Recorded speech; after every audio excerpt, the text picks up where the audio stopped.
Welcome to CaFae Convos. I am C. Amalanji. The C stands for Chris or Christina. I don't care. Choose whichever. And today I am fangirling over our current interviewee, one Charlie Jane Anders, who is an incredible author, science fiction, fantasy, lots of awards, works for the Washington Post now. She's just done freaking everything, and she has really cool pink hair. Charlie Jane, introduce yourself. Hi, yeah, it's so lovely to be here. I'm so grateful to get a chance to talk to you again. And I loved Citadel. I actually reviewed Citadel. I have a monthly column in the Washington Post where I review science fiction and fantasy books. Been doing I that saw since that. I was so 2022. pleased. And I was so grateful that I got to review, so happy I got to review Citadel in the Post. It was so awesome. Thank I you. love that It's book so actually much. Thank you. Well, and you said again, and like the first time we met face to face was Fourth Street Fantasy Con, That's and right. I recognized your name because I just got done reading The City in the Middle of the Night, which is this really cool um book that you wrote about the tidally locked planet. So like one side of the planet is constantly facing the sun and the other side is constantly facing away, and you just got this one thin strip of habitable land. It's really good. People who are listening should read it. Um, and I go up to you to ask you to sign the book, and we chat, and it's really great. And then you recognize my name, and this was before Citadel came out, so I was really surprised when he said, "You have your book." Which Yeah. surprised me because again, it hadn't come out yet. It was supposed to come out like in the month or two, and then you said the second most terrifying thing to me that day, which is I haven't read it yet, Oh, and huh. I'm just like, oh, I hope she doesn't hate it. And then I Well, saw the I Washington Post didn't. review, and I was really happy. Yeah, I mean, I don't tend to like trash books in that column because I only get like 150 to 200 words to talk about each book, Mm, and it just feels like if I don't have anything positive to say about a book, just spending 150, 200 words kind of trashing a book that most of my readers probably haven't even heard of before, it doesn't mhm. feel like a good use of anybody's time. So I generally only like I will. There are books that I never get around to reading for sure. That are books that are in my pile that I just never get to. There's also Yeah. books that I read and I'll read 100 pages of and I'm like, this isn't for me, this isn't working for me, and maybe I'll come back to them later and love them, but they're just not working for me at the time, or I don't feel like I have anything to say about them. And then yeah, books like yours, like I'm just really always happy when I find a book that I'm like, oh, this is freaking magnificent and I love it and I'm gonna shout about it. That's like Thank you. honestly getting to have a platform where I can celebrate and uplift books by just, authors who, are mostly people I don't know that well, like just getting to like find and, share books with the world is just such a blessing right now. I feel like that is the thing that makes me so happy. Glad. Um, Yeah, my mom does something similar now where she reviews books professionally, and the assignments that they give her are like books that she just does not typically read, but she's found she actually really loves, oh, like certain memoirs of painters and oh, like wow. nonfiction book. And like I mean, it's not that she's not well read, she very much is. It's just that it pushes her to read books that wouldn't typically be on her radar. And Huh. I That's think that's really interesting. cool. Yeah, I'm glad I get to pick the books I review. I did have gigs in the past where I reviewed whatever they sent me. By the way, oh, you asked me to introduce myself, and I realized I totally didn't actually do that properly. So my latest book is Lessons in Magic and Disaster. It came out in August, so a couple months ago, Okay. and it's about a young witch whose mother is dealing with some is going through a rough time due to some bad stuff that happened several years ago.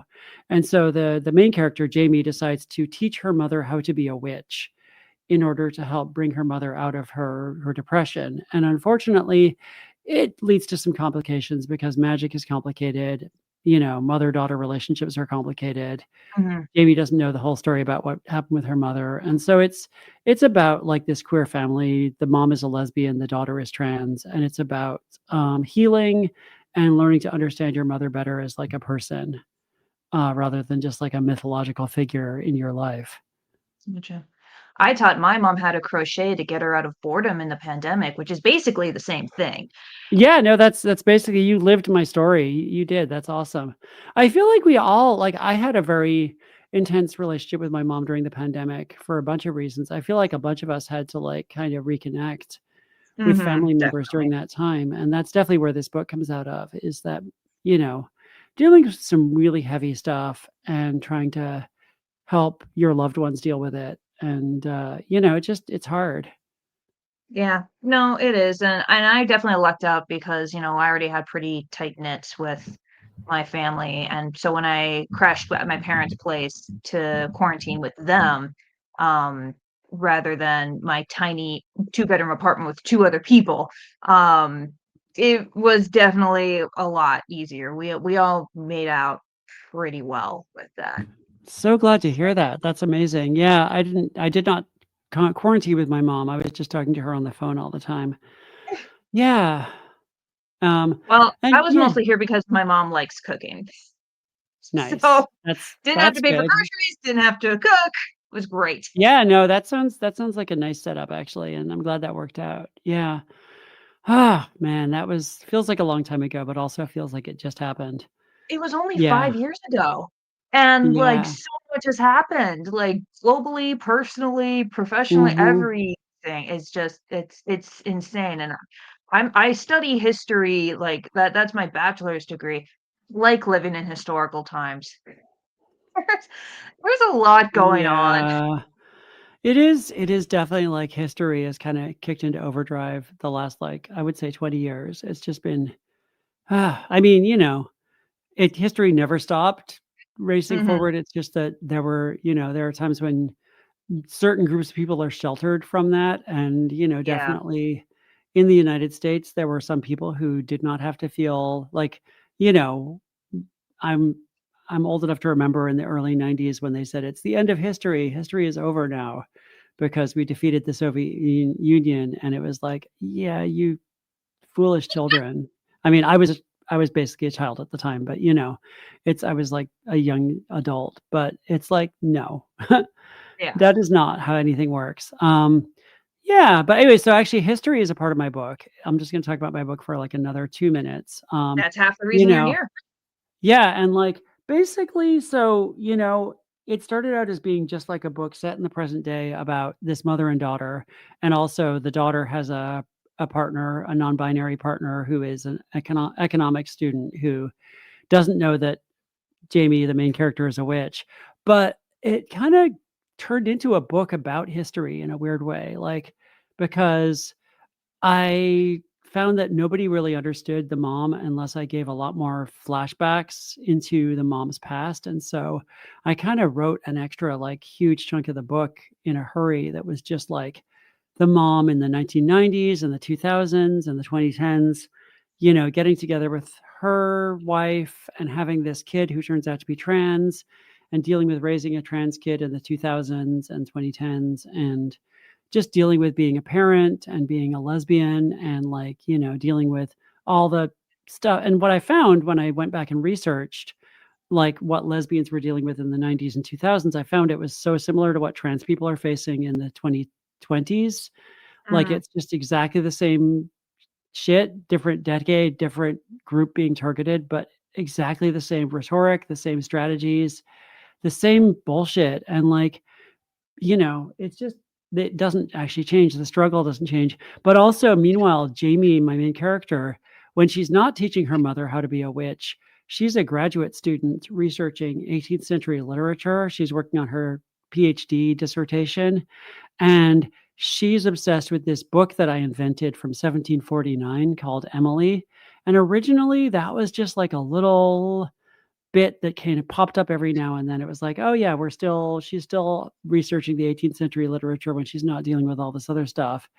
But, it just got bigger and bigger, and my editor was like, "Yeah, I really want more of this." And so I ended up doing a ton of research on, like, women authors of the 1730s and 1740s and, like, Mhm. basically ended up just discovering all these amazing, like, larger than life queer characters in the 1730s and 1740s who just lived these amazing lives and were horribly punished for it. And like, so it kind of became a thing of how, the stuff that trans people are dealing with now in the 2020s, it's the same stuff as people were dealing with in the 1730s and the 1990s. And it's just, it ended up being one of those books where we're kind of seeing the same patterns, and we're seeing, that the struggle has been going on for a lot longer than people realize, and it'll be going on for longer, like after we're gone. It's just, Oh, definitely. History doesn't yeah. repeat itself, but it sure does rhyme. Yeah, for sure. And like, I mean, history, like, it's just the same groups of people are doing the same stuff. It's not even like Mhm. a new cast of characters comes along. It's the same cast of characters. It's the same tactics. It's the same, you know, and, it's as often as queer people carve out spaces for ourselves, every single time there's going to be people trying to push us back out of the, back out of public life or whatever. Mhm. But, the good part of that is that we're still here, and we can learn from those who came before, and they've left us so much inspiration and wisdom and just so many strategies that worked for them back then that still work. And so Mhm. actually studying the history of queer people is really, like, inspiring. It just makes me feel so much hope for our Yeah. survival. If they can survive that, I can survive this. Now, Hell I was yeah. looking over, in preparation for this, I was looking over your career and accomplishments, and you write a ton of bear with me.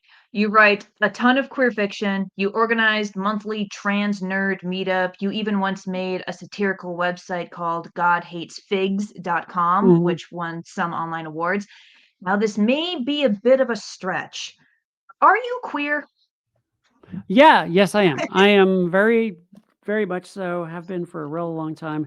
I'm trans, and I'm also, bisexual, pansexual, whatever, I've been, and actually I came out as bi and pan first and sort of slowly came out as trans after that. That was the whole process. But back in the That does day, seem I to be a was kind of super a common involved way in to do it. bisexual. Yeah, I think it's not uncommon. Back in the day, I was super involved in like bisexual organizations and like helped to run through the last few years of this incredibly amazing bisexual magazine called Anything That Moves, that nobody remembers it now, but it was huge back in the 90s and early 2000s.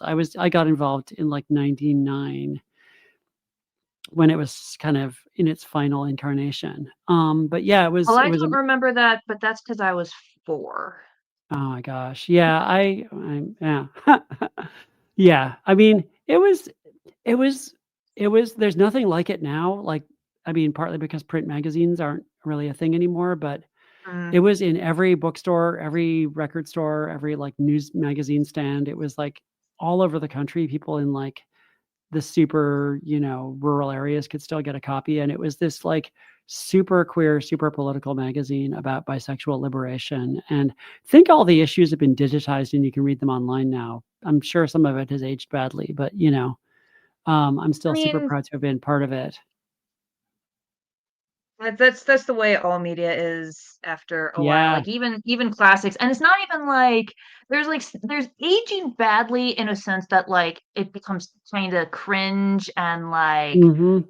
yeah, and then there's, like, aging badly where it's like, Right. "We're gonna, like, not touch this with a 10-foot pole and just remember the good stuff." Yeah, no, I think that's exactly right. Yeah, for sure. Yeah. It's funny you mentioned, bi liberation and all that jazz, because 'cause I'm aromantic asexual. Mhm. And one thing that, 'cause I pop in and out of online spaces, you had your print magazines, we have Tumblr. And, Right. I also have Tumblr. and one thing that I've noticed, and a lot of people have pointed out, is that a lot of the arguments against letting aces and arrows into queer spaces are like the same recycled arguments against letting buys and pans into the spaces because they're like, I think the arguments were like you can pass as straight, so you haven't had to deal with as much BS from the mainstream crowd or, some crap like that. Um, And is that something that you have noticed too, since you are my queer elder? So I am, is that something you've noticed too, or is that just the internet being weird and making crap up? I haven't I mean, I definitely have some friends who are ace and aro, and I definitely know that they get a lot of shit. I haven't personally noticed it as much because I don't know, I just haven't I anytime I see people putting up gatekeeping conversations or, like, debating who belongs or who doesn't belong, I get grouchy and, like, peace out as fast as I can just because 'cause I'm so sick of that stuff. I mean, I Mm, remember those conversations about bisexuals and pansexuals, and I still think it still goes on. It's still ridiculous. I mean, what we used to say at Anything That Moves, like, we had a little FAQ in our magazine of like, "Yeah, well, why can't you just pretend to be straight?" And the response was, "The closet is the closet. You're saying that we can be in the closet, just like gay people can be in the closet, just like lesbians can be in the closet. Anybody can be in the closet, and that's not a great place to be." And gotcha. yeah, and I think that I mean, I get grouchy when like, people I always am very careful to use if we're gonna use the acronym, which I prefer the term queer, as you probably already figured out, but As the if we're gonna umbrella. use the yeah, if we're gonna use the acronym, I'm always like, "Yeah, you LGBTQIA+, like, you're not gonna, like, lop off some letters just because you get tired." Like, Mhm. and there you can just use queer if you don't like the acronym. Like, and I feel like that's the thing I see on Tumblr, that's the thing I see elsewhere is like people who for some reason don't like queer, but also don't wanna use the full acronym, and I get annoyed at those people. Yeah, no, for me, I'll usually use the full acronym or like LGBTQ plus with the plus being like everything. Most of the time though, when I'm introducing myself, if I'm feeling up to the conversation, I'll introduce myself as aromantic asexual or I'll share that. Mhm. Sure. And if I'm not feeling up to it, I'll just say I'm queer Sure. and leave it at that because it's just like I'm not I do have the PowerPoint presentation, but I don't feel like going through all 30 slides, so I'm not doing that today. Yeah. I mean, fair, totally fair. Alright. I'm just pulling up Z questions. So you've written a ton of sci-fi and fantasy stories. It's actually kinda nuts. You've recently been working with Marvel to create a trans superhero, Escapade, who is in New Mutants. You've won a gazillion awards, including the Hugo and multiple Locus Awards, which is voted on by readers for best sci-fi, fantasy, and horror of the past year, for those who don't know. What is it like living my dream life? I don't know, I mean, aren't you also living it? I don't know, I mean I've started it. I'm getting there, but yeah. now I need a house in the middle of the woods and a reputation as a fearsome witch. That's like the Yeah, I don't have one, either of the and I I need don't like have either 4 of those dogs. things. Don't have the dogs, don't have the house in the woods, I have a tiny apartment in San Francisco. I have a cat who is definitely fearsome. He's probably a witch. He's definitely a fearsome cat. He's very, very I'm looking at him now, he's very strong and powerful, and everybody is scared of him. I tell him that a lot. I definitely remind him that he's a very scary boy and that everybody's scared of him. Yes, he is Um, terrifying. I saw his tail yeah, earlier in the video, and I was yeah. so scared, that's why I didn't mention it at all. Yeah, that's right. Anyway, yeah, so I don't know. I mean, it's been fun. I mean, the Marvel thing was really fun. I'm not sure if and when I'm ever gonna come back to that. I got to write, back in 2022, 2023, I was hired to basically create from scratch a brand new character. They wanted a trans hero. It was very much like similar to, like, how they created Ms. Marvel, kind of, it's kinda same playbook, some of the Mm, same folks involved on the editorial side, and, we introduced Escapade. I created her with, a whole team, including artists, Ted Brandt and Rose Stein, and my wonderful editor at the time, Sarah Brunstad, and assistant editor, Anita Okoye. Unfortunately, neither of those editors is with Marvel anymore, which is too bad because they're amazing. And yeah, so, that was really fun and getting to sort of like I love a new challenge. I'm always excited to have a new challenge. I feel like there are people out there who think a good career, or who seem to think, or seem to like behave as though a good career is one where you find a thing and you just keep doing it, and you just, you you start writing a particular type of book, or a particular series, or a particular, you find a thing that you're good at and enjoy doing, and you just do it. And I'm very much like, I want to just keep trying different stuff. I always want to like a good quote unquote career. I hate the word career, actually. I hate that word. I think it's a Really? poisonous, terrible word. I actually wrote, I think, for my newsletter a year or two ago about why I think careers are a terrible concept. I just don't think anybody should have one. Um, I mean, the reason why I hate the term career is because of this idea that like it sort of turns you into a corporation in a way, because you're building your resume, you're building your kind of history, and you're kind of creating a structure that is very rigid and very like, I'm the person that does this or whatever, and here's all the things that I've done that prove that I'm the person that does this. And like, my feeling has always been that I just want to be working with cool people, ideally getting paid, doing something that is interesting and fun and exciting. And maybe it's not the thing I was doing last year, and maybe it's not the thing I'm going to be doing next year, but it's the thing I'm really having a lot of fun doing now. And like, I just like being a little bit of a mayfly, or not a mayfly. What's that thing that a dragonfly? I don't know. Mayflies die really fast, so I don't want to be a mayfly, but Yeah, something that flits uh, around, like a hummingbird. hummingbird. There you go. Yeah, I like the idea of doing different stuff that like is an interesting challenge. And like, um, if I any day that I'm like sitting there going like, I don't know if I can pull this off. I don't know if I can actually. This is something I've never done before, and I don't know if I can do it. That's an exciting day to me. Hmm. And I just always want to be challenging myself, kind of. I guess it's interesting because like the hatred for the word career, because like for me, career, it has like the weight of professionalism with it, and that Hmm. is something that a lot of people do not associate with me and my work. Like for the longest time, because it took me, I mean, yeah, I've been doing this full time for 2 years now. But at the same before that, it took me like 6 years, 8 years, sorry, 20, yeah, I was age 20, and it took me until I was 28 to get to the point where I could do this full time. And in those 8 years, my it was not from everyone, but from a lot of people. It was always dismissed and seen as not serious.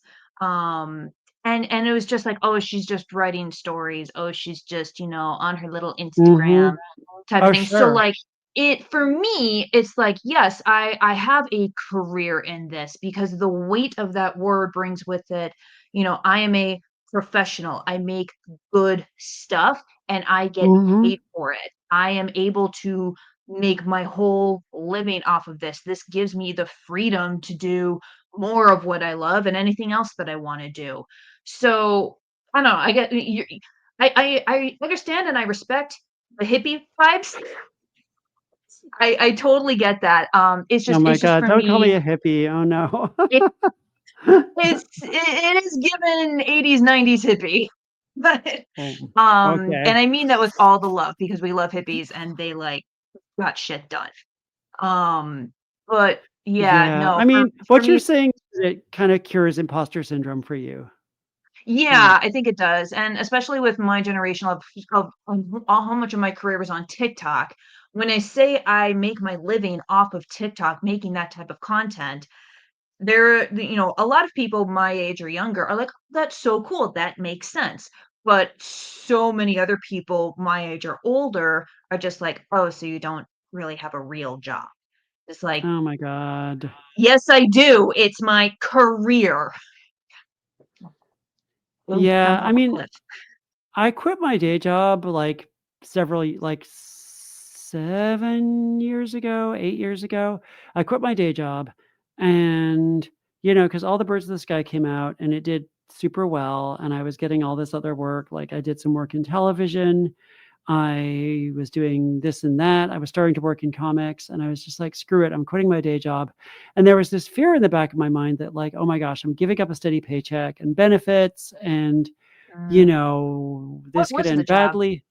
Well, for a long time, I was working at a site called io9.com, which, similar to Anything That Moves, the magazine I mentioned earlier, IO9 used to be huge. It was like one of the most popular places on the internet. I feel like it was, It we does were ring a regular. bell. Yeah, it was a site about science fiction and fantasy. And it kind of, long story about what happened with that. It involves like a pro wrestler and a bunch of other weird stuff. But yeah, so I had like a really good steady job, but I wanted to focus on my creative writing. And, I was like, oh, I'm a fool to give up a steady job and to give up a regular paycheck. And like, this is security, and I'm giving up security for this wild leap into the dark.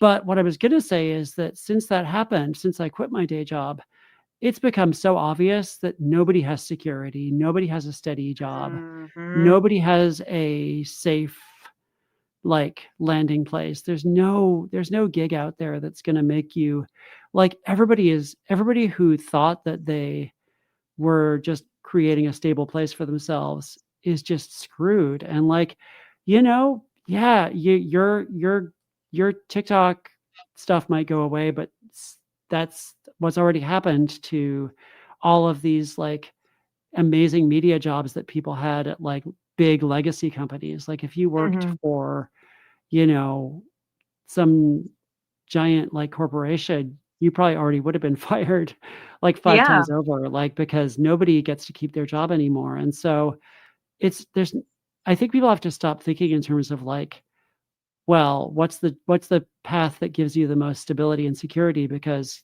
late stage capitalism has ensured that that no longer exists. Not to Mhm. bring the mood down, but in a way, it's really freeing because it's just like, yeah, you know, we're all just scrambling to make money. And like a lot of people left their big media jobs and went over to like publish newsletters or whatever. And the newsletter thing isn't going to last forever. It's going to go away at some point, and then we'll all have to find something else. And then, it's just, you're jumping from thing to thing, and that's just how it Mhm. goes.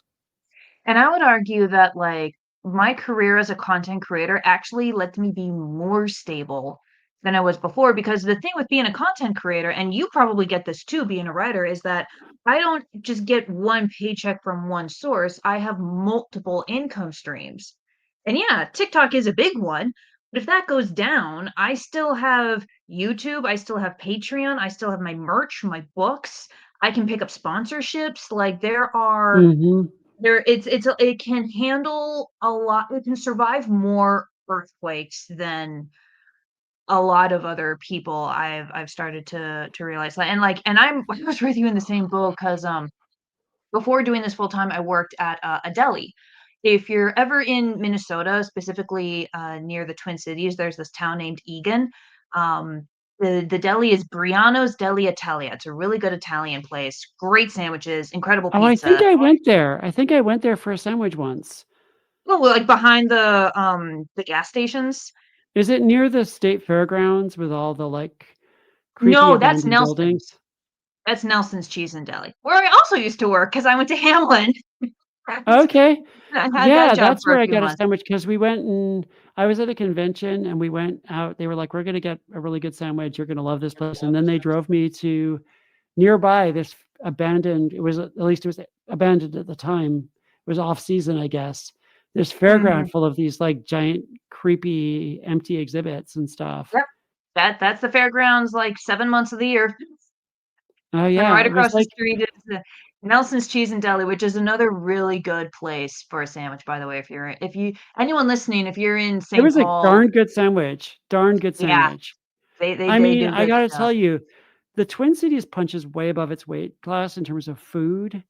Like the Oh, yeah. Somalian food, the like Hmong Mhm. food, the Lots of like, oh Vietnamese my gosh. places. Yeah, that's like I said, the Hmong food, there's that one mall in St. Paul where it's like all different stuff. And Mhm. like, Yeah. oh my God, every time I go to the Twin Cities, I just eat so well. Like, I Yeah. swear. No, I'm very proud. It's one of those things where you don't expect it because it's Minnesota, so it's the Midwest and we're boring and all that jazz. But You like think you it's just start to gonna be scratch a little lutefisk? bit. Good stuff. Sushi places, I'm a fiend for sushi, and we have like 8 of them. Oh, It's man. phenomenal. But yeah, Nice. no, I got the job at Briano's Deli because it is currently run by a family friend.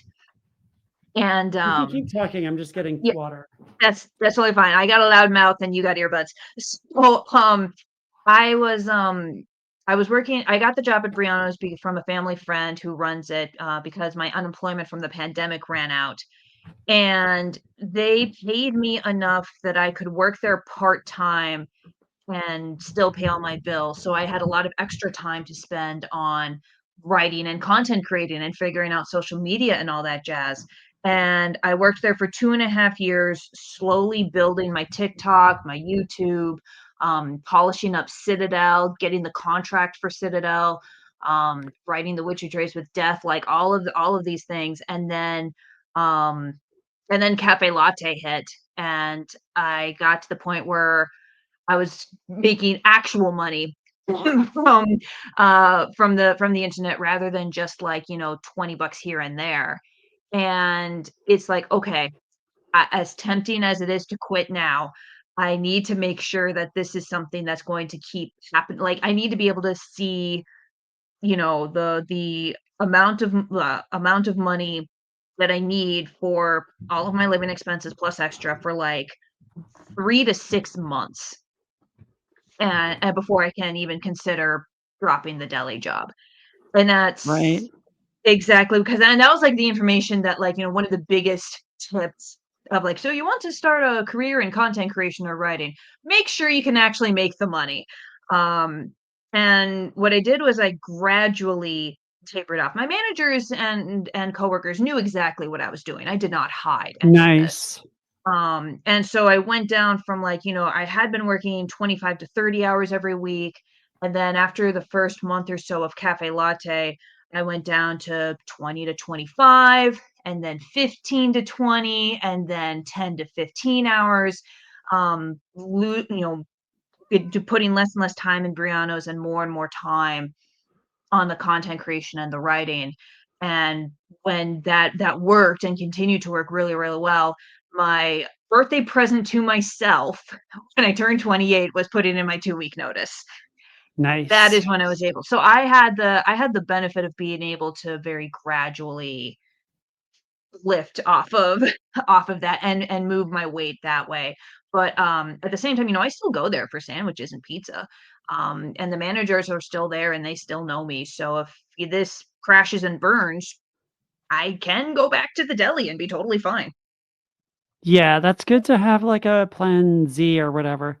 Yeah, I Yeah. mean, I also wrote a thing for my newsletter a while ago, like a year or 2 ago, about, like, it was called "The One Thing Every Writer Needs," or "One Thing Every, aspiring writer needs," and that one thing is, like, a really good day job, like a day job that doesn't suck your soul out of your face, Mhm. basically. Like, Yeah. I've had day jobs where there was just no way I was getting any creative writing done at the end of that day because it just crushed me, like, that day job Yeah. crushed me, it stole my life force, it just made me wanna just, like, collapse at the end of the day, and I had Mhm. day jobs where it was, like, super chill and, like, I could kinda set my own hours after a while, and I could kind of, like, they were like, "You get as if you're getting the work done, we don't care how you're doing it, like, as long as you don't break any major laws, like, whatever, Yeah. you're getting the work done, we don't care how you're doing it, you're doing great, just, keep going." And so, I've definitely had day jobs where it was just super chill, and, like, Mhm. I needed a lot of time, like, for me personally, it took forever to get good enough at writing, to get experience with just, like, starting and finishing fiction pieces and just, like, creating characters, creating stories, like, that Mhm. took me forever, and it took me probably longer than it should have. I had some I don't know, my brain is weird, and there were things that it I mean, just took me a long time to kind of perfect. or think not it's a perfect because skill. it's never perfect. Yeah.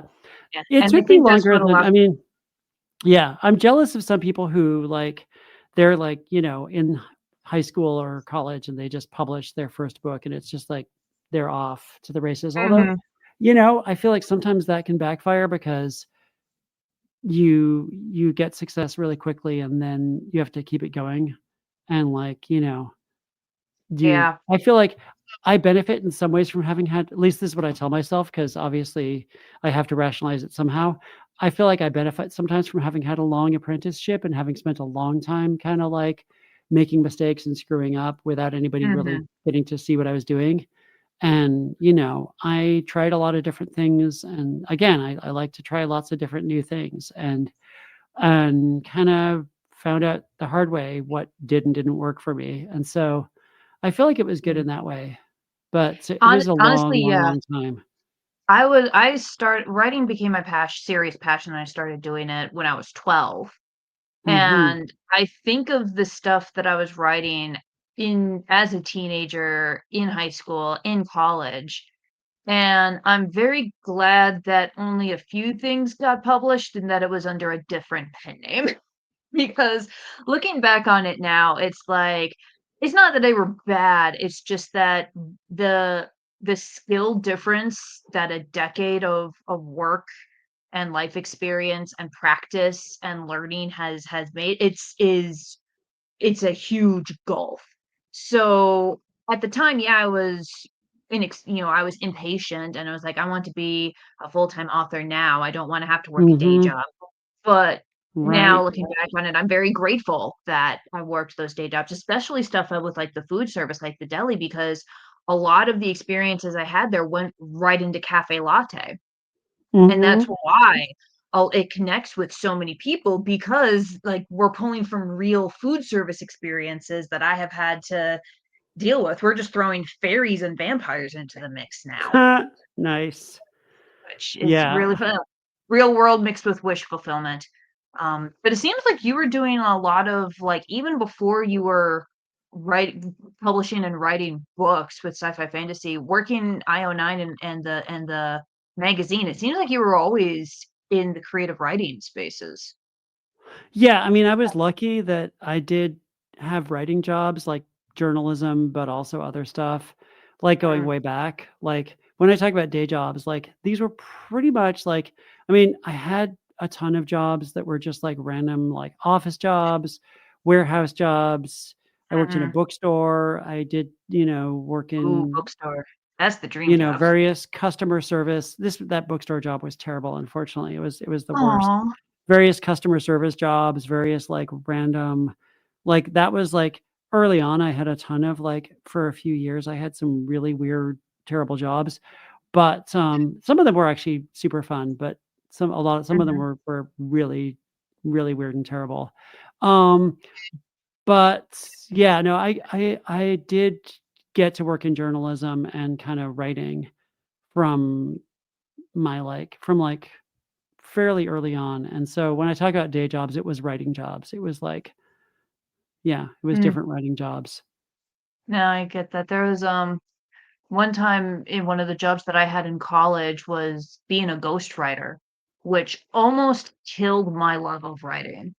Oh, No jo wow, yeah. Yeah, no joke, because, like, it wasn't anything that I wanted to write. They would give me these cool concepts.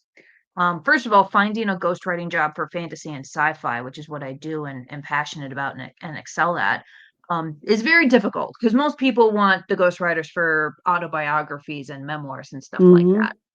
Mhm, And then when I would get the fantasy sci-fi jobs, they would like I had to stick with what the client wanted, like the type of mhm. characters and tropes and world building rules that the character was doing and the genres too. And just it I lasted like 5, 6 months and then I'm like, I'm out. I physically cannot bring myself to finish my last project here. I just cannot do it. Oh, Um, wow. college was already hard enough because I was, it's in college, so I didn't have a whole lot of mental or physical energy to write whole novels anyway. Um, so I didn't. write for fun until like half a year after that, which is insane for me. Like I rarely go more than like 3 days without writing Oh, something. wow. It's yeah, it's so yeah, that almost killed my career out the gate because it Oh, was just wow, yeah. it just sucked all of the joy and fun out of it. I've definitely heard of gigs like that where you're kind of just yeah, you're creating something to someone else's specs and doesn't I mean, I love occasionally playing in someone else's sandbox, like the Marvel stuff where Mm, I was dealing with I had to include a lot of characters that I didn't create, but I still got to tell my own stories. That's different, mhm. I think, than, like, just completely, like, yeah, someone else wants you to just bring their vision to life, and you don't get much input of your own, and yeah, that sounds exhausting, honestly. It was. Speaking of the Marvel thing, we have a couple of Patreon questions. If Oh, you would sure. like to get a sneak peek at future interviewees and have questions to ask them in these interviews, please become a patron today through the link in my bio. That's all the self Yay. plugging I'm doing. Um, so someone asked, um, how did you go about creating a trans superhero? Did the superhero element come first, or the? I think they might have misunderstood what was going on. So, like, you mentioned that you got hired by Marvel. I'm assuming, like, did they approach you? Did you approach them? How did that process work? Were they like, we just need a trans superhero, so we can, be more diverse. Here's the sandbox, go crazy, or were they more like, we need XYZ to happen and we need these specific characters or this specific theme or this specific type of story? How rigid was it? Yeah, well, I love that, and it definitely was very collaborative, like, oh my gosh, Sarah and Anita are just incredible, and I love them both so much.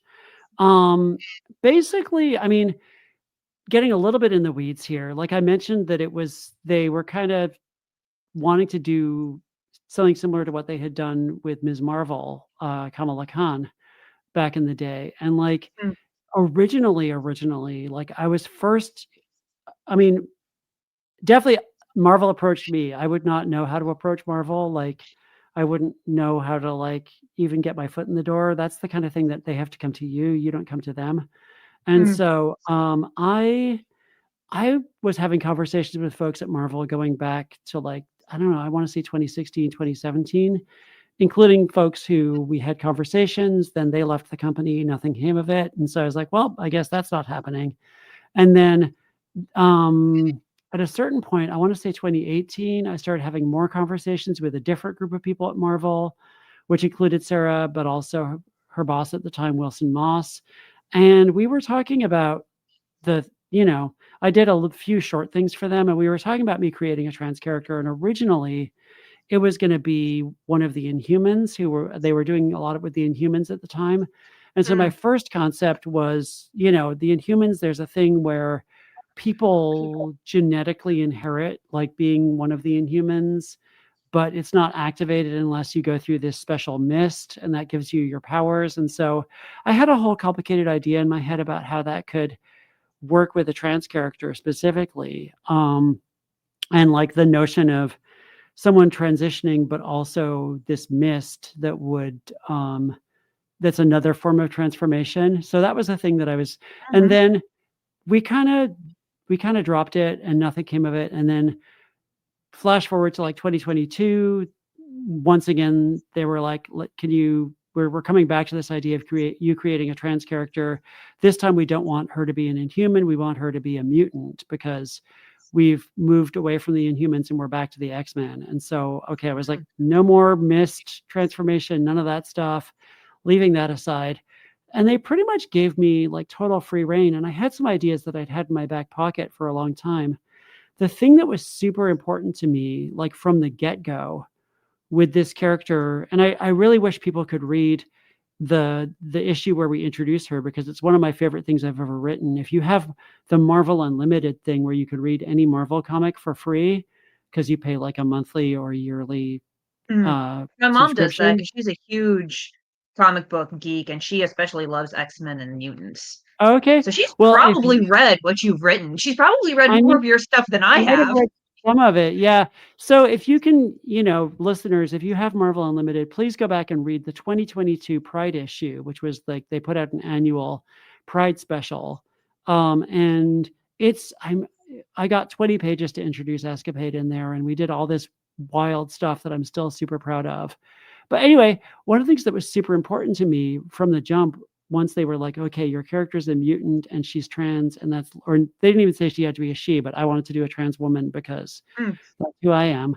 yeah. Your character's a mutant and trans, and just within that framework, do whatever you want. The thing that was super important to me was that because mutants are often a metaphor for different marginalizations, they've been a metaphor Mhm. for, various marginalized, disfavored groups throughout time, including gay people and, I guess trans people. And so I was like, okay, I have to make it clear right away that her being a mutant isn't like a metaphor for her being trans, and her being trans isn't some kind of fancy metaphor to do with her being a mutant. Unlike with the Terrigen Mist, where I had this fun notion with that, I wanted to make it very clear after all the history of how mutants had been handled that these were two separate identities that she had, and that they weren't the same thing. And so I came up with this idea that which Marvel let me do, and I'm still really grateful that they let me do this. Basically, as a young person, as like in her early teens or mid-teens, Sheila comes out to her parents twice. First, she comes out to her parents as a mutant. And her parents are like, oh, that's, of course we support you. Your genes came from us. So how could we possibly reject you for that? Mhm. It's so great that you felt you could tell us that. We support you being a mutant, of course. We would never hate you for who you are. And they say all the right things. They're super supportive. And then sometime later, like a few months later, I guess, she comes out to her parents as trans, and her parents are like, that's disgusting. You've been watching too many videos on the internet. You've been looking at, too much internet stuff. Clearly, you're brainwashed. Clearly, this is some kind of problem. And like, you know, you know you can't be trans. That's not real. And she ends up basically having to leave home and like having to Mm. go moving with her best friend and his family because they're supportive. And that was really important to me, like both the idea that like her parents could accept her for being a mutant but not for being trans, and that's a thing that, you know, I feel like, sometimes they want to make it, I don't know. Anyway, but I just felt like that was interesting to play with, and also just made it super clear that these are not the same thing, and that Yeah. these are two separate aspects of her identity. So that was a thing that I really worked at. And she Intersectionality has a is so fascinating too. yeah, and she has a trans best friend who she lives with, and they have a flying turtle, and they have a whole trans like community support group that they go to, and like that was something that I was really big on establishing from I'm the still jump. stuck on flying turtle. How Yeah, the did flying that turtle. happen? I wanted them to have a cute pet slash sidekick, and Hibbert just looks like a turtle with big fluffy white wings, like, Hmm. kind of the wings of like a seagull or a dove or something. They rescued Hibbert from some lab where he'd been created in some experiment, and now he just goes everywhere with them. I mean, if I had a flying turtle, I too would take it with me everywhere and show it off. Yeah, It's hell a yeah. flying turtle. I love Hibbert. Hibbert is the best. There I was miss Hibbert. I need to work it into an actual book at some point, but, a little while ago, I was, DMing a campaign for Dungeons& and Dragons, and I had a bunch of, at one point, there was this fight, and they had, like, they were rescuing one of the character's sisters who had been, like, experimented on, so she was, like, this druid who could like druids can transform into various creatures and whatever, but she could like do partial transformations. Like her arm could be this super long tentacle and the other arm could be a claw and just stuff like that. And then they also had, animal subjects too that were like hybrids of things. So like a bat cat with like, like a bat with a cat Oh, with bat nice. wings and stuff. And I love a bat cat. Love a Bat bat cat, and cat. the other one was I've drawn bat cats before. my favorite pet that she had was it was named Squid. It was a dog octopus dragon mix, but it just looked like a Ooh, dog octopus mix. So think body of an nice. octopus with all 8 tentacles, but instead of like the balloon like head, it's a dog's head. And instead Nice. of slimy, it's furry. And it Mm. can't walk very fast, but it can swim very well, and it breathes fire. Hell yeah, I love that. That's actually I That love that that. That's really cool. that That's was Squid. awesome. I love And that. he had like a certain number of fire breath charges, I think like 5 per encounter or something like that, or like 5 per day. And if he Mm. ran out of charges, he could regain a charge by eating a person. Oh, Um, nice. like how the Flurgus in the Marvel movie from Oh, right. Captain Yeah, yeah, Marvel. the cat creatures. Yeah. Yes. Yeah, That's what I Squid could do. love that. Oh my god. Years ago, I I came up with sorry, go on. Yeah, I know, I just need to put it in a proper book to publish it, so more than just my 5 D&D player friends can experience the wonder that is Squid. You were saying. You really need to use that character somewhere. I love that character so much. That's just such a cool concept. I was just gonna say years ago, I came up with Bearantula, who is like a grizzly bear, like the top half of a grizzly bear, and then on top of like basically a giant spider. Um, I wrote a whole like origin story of Bearantula, which you can probably, if you just Google Bearantula, you can probably find him online somewhere. Hi, were you? God, What? that's horrifying. I don't know. I think Bearantula is very cute. Let me see if I can find him. Is he like the size of a bear or the size of a tarantula? Um, he's the size of a bear. Okay, so it's actually not the first hit for Bearantula. Other people have also either I don't know if they were inspired by me or if they just came up with this on their own, but there are other people who also came up with Bearantula. But if you Google, I wrote a thing called Sci-Fi's next hybrid monster should be Bearantula. And it's I'll just drop the link in so you can see it when all Yeah. I came up with beautiful pictures, which none of the stuff I wrote for this website back in the day has none of the stuff I came up with for this website has pictures anymore. Like all the pictures are gone. I spent hours photoshopping a bear and a tarantula together, and like I even had like a picture I made in Photoshop of like a bear tarantula hybrid attacking a gas station. So I don't know. Sad. Sad that I just want my fire-breathing squid dog. no, your fire breathing squid dog sounds amazing. I love it. It just You need sounds to write that. terrifying. You need to write it. You need to write that right now. Thank you.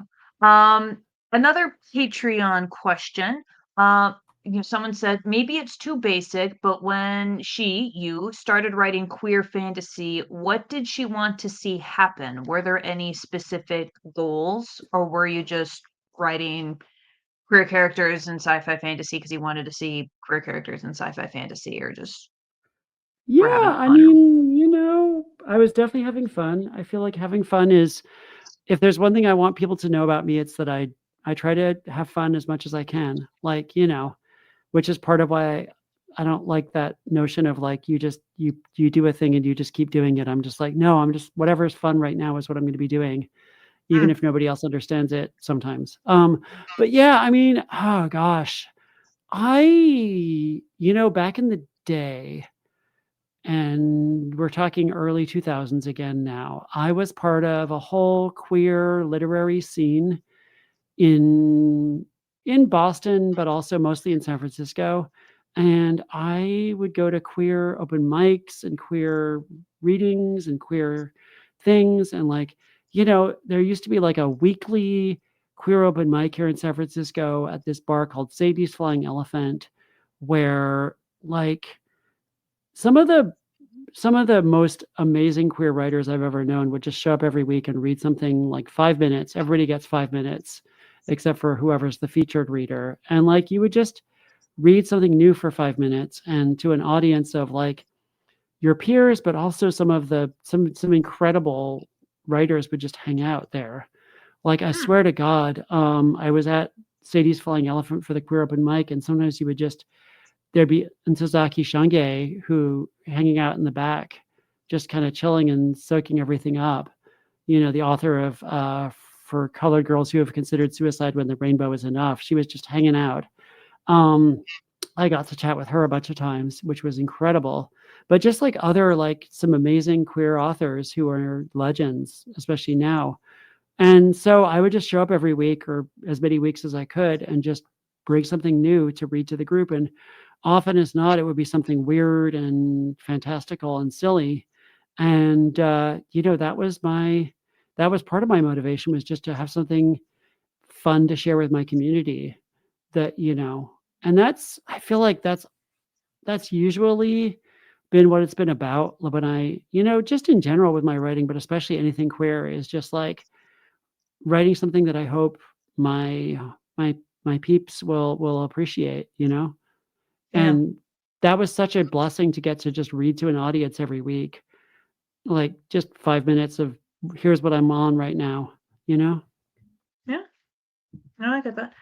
I I don't I think the last time I did open mic was in college. I did it a couple of times and it was pretty cool, but that was when like slam poetry was getting really big. Um, Mhm. Mhm. while I definitely like slam poetry way more than regular poetry, like it's not even close. Yeah. And I did dabble in it a little bit. It just wasn't for me personally. So Yeah. I mean, I prefer to do um, the writers group that meets once a week in that one Oh, classroom in sure, the yeah. corner, and you Oh, just, like, sure, yeah. yeah, and then you just feel like you're just silently writing in a room with, like, half a dozen other people for half an hour, and then maybe sharing what you wrote or what you're working on after that. That was my jam. Uh, Oh, yeah. I have I have one final question, and then I will release you. Uh On your website, you say you keep a British penny in your left shoe at all times. Maybe I'm just Mhm. living under a rock. What's with that? I don't know, I just like it. I don't know, it feels lucky. I feel like I decided that if a penny is lucky, and, like, I you know, I've been to the UK a bunch of times. I used to just, like, it's actually hard to find pennies there now. It's because I think they're phasing them out or something, but I used to just, like, anytime I got change, I would just, like, keep the pennies, and, like, I have a few of them in a drawer for if I lose the one in my shoe. But I don't know, I just always the other day, I will tell you that last week, I stepped in dog poop, and it was really horrible. I took forever to clean because it was just it was nasty. It was really, really, really gross. And somebody had actually put the poop in a bag, like as if they were going to throw it away, and then just left it on the I sidewalk hate it in the when they bag. do that. And, like, So you already lazy. bagged it up. Why didn't you throw it away? Like, dude. And it was, like, camouflaged. It was, like, not easily noticeable because it was in a bag covered with leaves and stuff. And anyway, and I was like, and I was cleaning that shoe, and I realized, "Oh, this shoe doesn't have its usual penny in it, and clearly this is why this happened." Clearly what the reason why I stepped in dog poop is because I forgot to put my penny in my shoe. And so, that was you know, that seemed to make sense. Is it because it's a penny or because it's British? Or does it have to I be a mean, British penny specifically? I feel like a British penny, just because 'cause they're so fancy looking, they look really pretty. It just has a different vibe, and also you don't see those every day, especially in the United States, and so it's Mm. just, like, something a little bit more special. I don't know, I could try a Canadian penny or, like, some other equivalent thing, but I just like British pennies. They're very pretty. They have, like, a little portcullis on one side and stuff. Honestly, I've been abroad a few times and I've noticed, you say that they're so pretty. It's like, yeah, I think it's not that they're pretty, it's that American money is boring. We have Yeah, the least interesting money in the world, and really having gone to true. Canada and Amsterdam and Rwanda and Australia, I feel like I can say that with authority.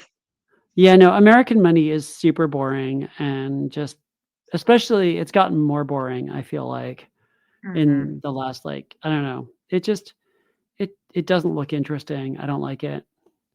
Yeah, and they could have swapped out I hate that they did not add Harriet Tubman I know, I to the was gonna like, they say. should have swapped out yeah, you know what? Let's not celebrate the guy who instigated the Trail of Tears and made butchering Native Americans his personal hobby and also owned a bunch of slaves. Let's maybe celebrate the badass woman who rescued Mm. slaves and fought in the Civil War on the right side of history.